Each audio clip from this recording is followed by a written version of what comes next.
wabarakatuh, Insan BMS, apa kabar? Baik ya, alhamdulillah. Senang sekali saya Rizkyani Putri bisa menyapa dalam program yang saya yakin Insan BMS sudah tunggu-tunggu. Isi Syariah Talk, tips jadi sultan bersama Andre Taulani. Wow, tepuk tangan dulu boleh. Terima kasih. Sebelum mulai ngobrol, saya izin lepas masker. Iya. Bapak-bapak juga boleh, Nanti pada silahkan. nggak percaya lah kalau saya. Oh, bener-bener nggak percaya. Betul. Beneran Mas Andre Taulani. Iya kan, makanya. Masya Allah, Sultan Bintang. Aduh. Spesial banget. Terima kasih. Assalamualaikum. Waalaikumsalam warahmatullahi wabarakatuh. Di samping Mas Andre, saya harus sapa secara khusus juga. Beliau adalah Digital Business Group Head Bank Mega Syariah, Bapak Sigit Suryawan. Assalamualaikum. Pak Sigit. Waalaikumsalam. Terima kasih. Ini sebentar, Stinky Best Jam ya Pak ya? Iya. Sigit, Iya, betul, vokalis Sigit, betul. vokalis Sigit, iya benar. Jadi hari ini spesial sekali karena Mas Andre kami impor langsung. Ini jadwal kelilingnya padat ya. Sengaja kami hadirkan Sultan Bintaro di kantor cabang pembantu Bank Mega Syariah yang baru saja launching tanggal 5 Agustus lalu. Selamat. Terima Trans kasih. Icon Surabaya lokasinya lantai 8. Terima Dan kasih udah mengundang saya. Senang banget. Tadinya saya harus ke Jepang harusnya Oh hari iya, ini. terus Cuma saya pikir-pikir ngapain nggak ada yang ngundang juga di sana kan ya. Jadi saya kesini aja. itu dia. Mending Surabaya aja ya, Iya. ke Trans Icon. Ketahuan ada yang ngundang. gitu Itu ya. dia, alhamdulillah. Alhamdulillah. Jadi hari ini kita bakal ngobrol-ngobrol seru untuk tips jadi sultan. Tapi saya mau cerita sedikit aja, kenapa kok sosok Mas Andre ini kami undang secara khusus. Kenapa tuh? Nggak ada pilihan Mas, Anda pilih. Karena ada brand ambassador. Oh enggak. Jadi gini, kemarin Pak Sigit sempat ngobrol-ngobrol sama saya sama tim. Kita kayaknya harus punya sesi ngobrol, jadi Insan BMS itu tahu apa sesungguhnya rahasia sukses menjadi Sultan Bintaro. Jadi yang kepikir di situ cuma ada satu Mas Sultan itu cuma Mas Andre aja. Memang nggak ada lagi. Belum ada saingan, belum ada kompetitor. Sultan Andara itu juga cuma Aduh, berapa luas lahan? Aduh, seberapa? masih kalah sama 1.600 meter persegi. Jauh ya? Jauh banget. Kita di Surabaya, dia di Jakarta. Jauh. Gitu ya. Kita mulai ngobrol nih. Pak Sigit, saya akan memulai cerita karena kita kan ini temanya tips jadi sultan ala Andre Taulani. Betul. Jadi sebelum nanti ngobrol banyak sama Pak Sigit, Mas Andre harus memulai. Oke. Antara menjadi penyanyi anak band pada zamannya, menjadi komedian top tanah air, dan menjadi content creator, mana yang paling banyak duitnya? Waduh, pertanyaan. Semuanya banyak duit nih. Semuanya. Yang paling jadi brand ambassador Bank Mega Syariah. Ah, itu brand ambassador itu. Dan samping itu juga bisa bermanfaat kan, bisa berbagi pengalaman, berbagi pengetahuan dan sebagainya. Tapi kalau ditanya dari tiga tadi itu, intinya semua adalah bidang yang saya suka, entertain. Jadi ya saya menjalani. Kalau uang itu sifatnya apa? Itu bonus ya. Ketika kita sudah mempunyai prestasi, orang suka, orang percaya dengan karya kita, itu akan mengikuti sendiri. Masya Allah. Hebat banget tuh ngomongnya. Masya Allah, bener nih ngomongnya. Luar biasa. Tapi bagaimana memulainya? Karena kan kalau Mas Andre mau flashback ke tahun 97 awal memulai Stinky ya. Nggak kepikir suatu hari bakal jadi sultan, punya aset properti seluas 1.600 meter persegi dan masih banyak lagi investasi lain. Memulainya gini, dulu makanya kenapa saya bilang orientasi saya dulu bukan uang. Karena pada zaman itu saya hobinya ngeband, kepengin punya satu band yang dikenal orang banyak, punya lagu hits yang bisa orang nyanyikan. Itu dulu tujuan utamanya. Berkarya dulu tadi saya bilang. Dengan teman-teman Stinky kita bikin sebuah demo lagu dan berjalannya waktu, prosesnya akhirnya diterima dan keluarlah album pertama tahun 97. Dan sangat populer sekali. Alhamdulillah, yang mungkin kah? Tahu pasti ya? Saya termasuk pecinta lagu Stinky. Mungkin kah? Kita akan selalu bersama. Jadi itu mantap banget. Iya, alhamdulillah. Sejak dari situlah akhirnya terus berjalan dan saya maintenance terus. Bukan hanya maintenance karya, tapi juga pergaulan. Terus kemudian selalu update, selalu update apa yang berkembang. Ya udah akhirnya saya mengikuti zaman lah sampai saat ini. Akhirnya saya juga bisa berkecimpung di dunia digital seiring dengan waktu kan berkembang. Itu menarik Mas, karena saya mendapati banyak seniman dengan talenta yang luar biasa pada masa jayanya itu tidak bisa mengelola keuangannya dengan baik sehingga ya udah menguap begitu saja. Sementara seorang Andre Taulani beda. Bisa? Ya mungkin karena salah satunya mungkin ya ini udah jalan dari Allah ya. Dimudahkan. Dimudahkan. Terus yang kedua memang saya orangnya tuh nggak mudah cepet puas. dan selalu ingin mencoba sesuatu hal yang baru. Makanya kenapa dulu orang banyak bilang, kok Andre dari nyanyi pindah ke film acting, pindah lagi ke komedian, host, semua dicobain. Ya karena memang pada dasarnya itu tadi, saya suka tantangan dan pengen mencoba. Sebetulnya kalau dilihat, ditarik benang merah itu semua masih dalam satu konteks koridor yaitu entertainer. Makanya saya selalu berada di jalur itu. Bukannya, makanya begitu nyoba ke dunia wali kota dan lain-lain, gagal. Karena ternyata itu bukan bidang saya. Bukan kita yang bahas ya Pak Sigit ya. Ada kesadaran bahwa ada memberikan contoh bahwa di situ, di mana ada kekuatan kita di situ ditekuni. Iya, di situ ditekuni, dijalanin. Betul. Gitu sih. Tapi yang bikin aku penasaran strategi pengelolaan keuangannya. Karena kan yang namanya kalau ada duit masuk itu pasti ada pos-posnya tuh. Iya, saya dari dulu udah bikin begitu. Iya, saya dulu belajar dari tante saya. Jadi kita bikin kayak semacam di papan tulis tuh kotak-kotak. Tabel gitu. Ini kotak di sini untuk nabung, ini misalnya untuk nyicil ini untuk biaya kuliah gitu-gitu. Dari muda udah gitu? Udah gitu. Jadi begitu dapat pendapatan, nah saya kasih orang tua sekian, saya kasih buat nabung buat hari-hari sekian. Udah dibikin gitu. Pos-pos. Jadi taruh amplop. Saya taruh. Zaman dulu Pak. Iya betul. Posting sesuai peruntukan. Seperti itu. Betul. Itu saya merinding Bapak dengerinnya nomor satu yang disebut tadi orang tua. Iya dong. Harus itu dulu. Karena kan kita bisa seperti ini juga kan doa dan support orang tua. Melangkah kita dari rumah, restu orang tua. Gitu. Kalau diibaratkan itu adalah 100% kue, berapa persen lari kemana, berapa persen dihabiskan siapa? Itu pasti banyak hitung-hitungannya. Overall deh, kalau untuk bulanan, yang untuk operasional bulanan itu berapa persen? Nah sekarang udah berbeda nih, karena saya udah punya keluarga, udah punya, jadi bertambah lagi kan kewajiban gitu. Ada bisnis juga. Pusing ya kalau ditanya begitu. Karena sudah ada manajer keuangan sendiri ya. Baiklah, kalau Sultan mah beda. Permisi urusan kayak gitu sama direktur keuangan saya aja. Ya pokoknya paling utama adalah misalnya kita punya kewajiban apa istilahnya, cicilan. Cicilan. Kalau saya itu harus diutamakan. Jadi yang merupakan kewajiban diposkan lebih dulu. Jadi diprioritaskan. Lalu kemudian kalau kita punya karyawan itu didahulukan. Jadi istilahnya walaupun saya belum punya keuntungan, tapi yang penting karyawan selamat dulu. Gitu. Sekarang kan saya udah punya karyawan. Serius? Iya. Serius? Prioritas utama ke tim dulu, baru ke diri sendiri. Iya. Ini yang bikin barokah ya Pak? Betul. Ya nggak sih Pak Sigit? Betul Pak. Bener nggak? Apa salah saya? Bener. Kebanyakan kan orang itu kan selalu berorientasi kepada diri sendiri. Ya. Jadi ketika orientasi itu lebih kepada sosial, biasanya itu selalu ada imbal balik. Jadi karena apa? Karena kan dunia ini kan nggak bekerja secara individual. Iya, betul. Karena dunia ini kan bekerja secara kolektif. Jadi istilah kita ngebantu orang, terus kemudian bisa berdampak pada diri kita sendiri, itu memang bukan isapan jempol sebenarnya.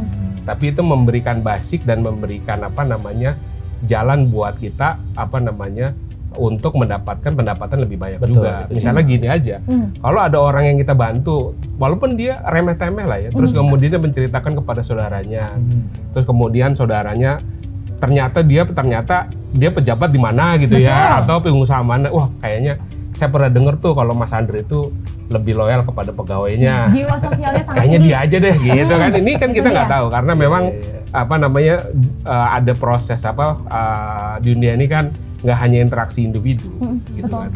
Saya juga tertarik juga kayak Mas Andre itu bilang ya, jadi lebih mengarah kepada karir di dunia entertain ya. Itu juga yang perlu dipahami juga bahwa kita manusia itu karir itu ada dua. Apa tuh? Ada karir vertikal, ada karir horizontal.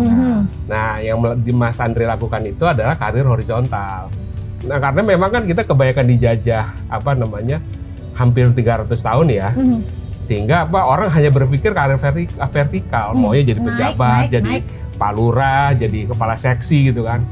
Nah, sehingga sisi kreatif itu belum bisa tersentuh sampai sekarang.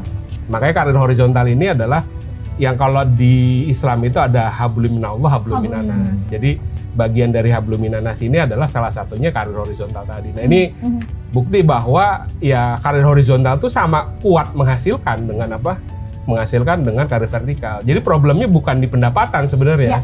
Tapi pengelolaan gitu kan. Jadi bagaimana kita bisa mengelola uang dengan baik, Dan satu, ya kita harus punya mindset bahwa kita nggak hidup selamanya.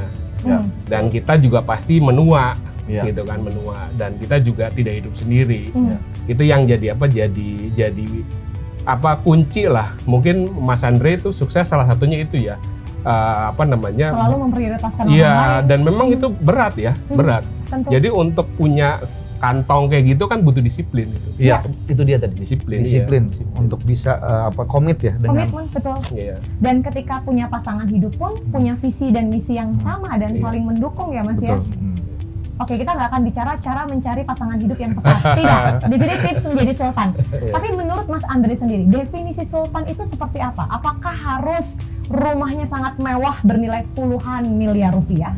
Mobilnya harus banyak banget, berjajar di garasi, bahkan punya basement. Terus jangan bahas deh koleksi jam tangan sama itu yang mainan-mainan lucu-lucu itu. Apakah harus seperti itu atau Mas Andre sebetulnya punya pemahaman atau definisi tentang sultan itu sendiri? Enggak, jadi sultan yang saya punya itu bukan berarti di pendefinisian materi bayangkan ya? Seperti itu. Itu kan hanya lucu-lucuan aja. Tapi, di dunia YouTube. Tapi bagus loh, menginspirasi. Karena saya juga ngebawa ini juga nggak serius kan. Ya. Artinya dalam konteks komedi. Jadi sultan yang sesungguhnya adalah yang pertama, buat saya sultan tuh suka lontong dan ketan. Jadi apa ya istilahnya, itu makanan yang saya suka sehari-hari. Sorry. Tapi ini real ya. Out of the box. Out of the box. Dan satu lagi, sultan yang satu lagi, sultan sudah melihat masa depan. Kita harus berpikir untuk masa jauh ke depan. Seperti yang tadi Pak Sigit bilang. Apa yang kita punya sekarang, kadang-kadang teman-teman suka lupa. Punya sekarang, pokoknya nikmatin aja yang ada. Iya, karena punya keyakinan besok akan datang lagi dengan jumlah yang sama. Itu yang nggak boleh sebetulnya. Itu salah. Iya, karena apalagi seperti saya, pekerjaan entertainment ini kan ada masanya. Tadi menua, mungkin popularitas menurun. Banyak lagi tumbuh entertainment baru. Nah, sebelum masa itu datang ya kita harus mempersiapkan semua. Seperti saya misalnya, alhamdulillah, ya mungkin ini bisa menjadi contoh. Saya bergelut di dunia entertain, mengikuti perkembangan zaman. Ternyata lambat laun saya belajar bahwa dunia digital ini memang sangat berkembang pesat. Menarik. Semua sekarang beralih ke digital. Yes. Nah, akhirnya saya melihat peluang itu ada. Pelan-pelan saya bikinlah YouTube channel yang ternyata setelah berjalan itu bukan hanya sekedar bikin konten, tapi ternyata ada bisnis di situ yang bisa kita kembangkan. Dan alhamdulillah terbukti 2018 saya bikin YouTube channel Taulani TV, sampai sekarang 2022 alhamdulillah saya sudah mempunyai hampir 20 karyawan. Dan sudah lebih dari 6 juta subscribers. Lalu dalam kemudian waktu 4 tahun. Saya banyak bekerja sama dengan sponsorship klien dan lain-lain. Itu akhirnya berinteraksi mempunyai sebuah ikatan bisnis kerjasama yang akhirnya terciptalah bisnis di situ yang menjanjikan gitu, ketika ditekuni dengan benar gitu. Jadi ya tadi saya bilang berkembangnya zaman, kita adaptif, kita mau belajar, kita mau network ya, jadi nggak merasa puas dengan apa yang kita sudah dapat, kita harus berkembang terus. Luar biasa itu. Ini benar-benar sultan dunia akhirat berarti. Masya Allah. Saya baru mau bilang, Pak Sigit kok bisa baca pikiran luar biasa emang. Jadi benar ya, kalkulatornya Gusti Allah itu beda sama kalkulatornya manusia. Betul. Kan kalau secara logika, ketika kita berbisnis ada nilai investasi besar yang harus kita gelontorkan ke sana gitu kan. Bahkan mungkin dari tabungan pribadi direlakan. Bahkan Mas Andre bilang nggak apa-apa, istilah kata nih, bulan ini saya nggak bayaran, tapi yang penting tim sejahtera. Betul. Tadi Pak Sigit bilang, ketika tim sejahtera, mereka bekerja dengan penuh loyalitas dan penuh cinta gitu mengerjakan pekerjaannya, saya yakin otomatis pasti perusahaan kita akan makin baik dengan karyawan yang begitu giat dan begitu nyaman di situ. Setuju. Ya udah, akhirnya nanti akan kita rasakan kok dampaknya. Gitu sih. Ya, ide kreatif yang kemudian lahir dari tim. Dari mulai 3 karyawan sekarang hampir udah 20 lebih. 2018 start 3 karyawan, sekarang sudah 20 dan akan terus bertambah. Insya Allah, alhamdulillah nih tahun ini mudah-mudahan saya punya kerjasama lagi dengan mitra baru lagi untuk mengembangkan lagi bisnis digital ini semoga. Ini jadi kayak ada lowongan selain di Taulani TV ya. Salah satunya Bank Mega Syariah. Jangan-jangan sudah ada nih rencana program yang akan digagas bareng ke depannya. Nanti Pak Sigit yang Oke. Biar Pak Sigit saja yang menjelaskan ya. Oke. Sebelum kita sudahi segmen yang ini, saya pengen Pak Sigit menanggapi terkait digitalisasi tadi yang sudah betul-betul dilirik oleh Mas Andre khususnya untuk mengembangkan bisnis Taulani TV. Ya ini fenomena ya. Jadi kalau dulu revolusi industri ya dari kita udah mengalami beberapa kali revolusi. Dari pertama kita food gathering, terus kemudian kita food producing kan. Mulai ada revolusi di bidang pertanian. Nah kemudian revolusi ketiga adalah ketika kita punya revolusi industri. Dan itu merubah struktur masyarakat yang tadinya banyak orang itu disekolahin sama orang tuanya karena orang tuanya punya waktu ngurusin ladang, mendidik anak gitu kan. Nah sementara begitu revolusi industri itu ya orang menjadi nggak punya waktu karena orang tuh dari jam 8 sampai jam 5 ada di kantor, ada di pabrik gitu kan. Nah ini merubah dan akhirnya menghasilkan struktur strata kelas dan sampai sekarang ya. Nah, sekarang kita masuk nih ke era kalau di bank itu ada yang namanya bank 4.0 ya. Jadi bank itu bukan something yang kita datang tapi kita yang lakukan. Jadi digitalisasi ini memberikan warna positif. Jadi dia mendobrak tatanan kelas lama dan kemudian mendobrak lapangan kerja baru dan menghasilkan pekerjaan baru. Sama juga yang tadinya entertainment tuh mainnya kayak ketoprak dan duduk yang pakai panggung-panggung, sekarang cukup pakai kamera, upload ke YouTube, kemudian jadi. Nah jadi semakin efisien dan semakin terjangkau juga. Makanya juga ini juga dilihat juga oleh bank. Karena kalau bank juga cuma mengandalkan teller, terus kemudian branches gitu ya, nanti kita menjadi menjadi terbelakang. Karena apa? Karena ini kan revolusi ya, sehingga nanti ini menjadi hal yang memang harus kita manfaatkan. Jadi digitalisasi ini membawa berkah pada semua aspek sebenarnya, baik aspek keuangan maupun aspek entertainment juga. Jadi ini hal yang memang harus kita sikapi dengan antusias. Dengan antusias dan bijak gitu betul, ya. Betul. Oke, kita sudahi dulu karena setelah ini kita bakal lanjut ngobrol tapi di segmen selanjutnya. Terima kasih. Tetap bareng Syariah Talk, Insan BMS.